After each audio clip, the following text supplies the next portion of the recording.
মানরেগা প্রকল্পে কেন্দ্রীয় সরকার বরাদ্দ বন্ধ করে দিয়ে আমাদের জব কার্ড হোল্ডারদের দীর্ঘ সময় ধরে প্রাপ্য বৈধ মজুরি অস্বীকার করেছে। তাদের কঠোর পরিশ্রমের ক্ষতিপূরণ হিসেবে মাননীয় মুখ্যমন্ত্রী 21 লাখ জব কার্ড হোল্ডারদের এবছর 21শে ফেব্রুয়ারির মধ্যে মজুরি প্রদানের কথা ঘোষণা করেছেন।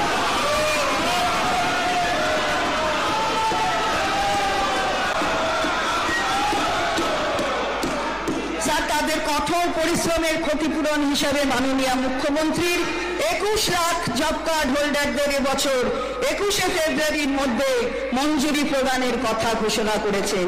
এই অর্থবর্ষে এই খাতে বাজেট বরাদ্দ থেকে ৩,৭০০ কোটি টাকা খরচ করা হবে।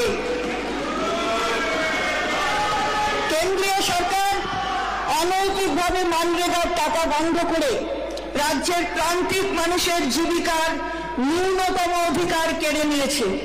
গত ২ বছর ধরে রাজ্য সরকার বিভিন্ন দপ্তরের সহায়তায় এইসব মানুষের পাশে দাঁড়াতে ৮,২৯৭ কোটি টাকা ব্যয়ে ৩৯ কোটি কর্মদিবসের ব্যবস্থা করেছে।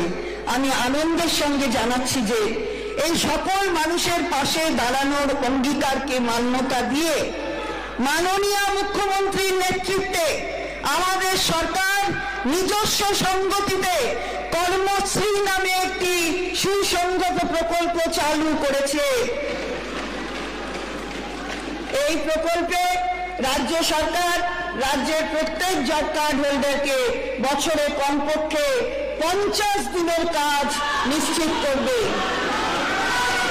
এই প্রকল্প মে 2024 মাস থেকে শুরু হবে।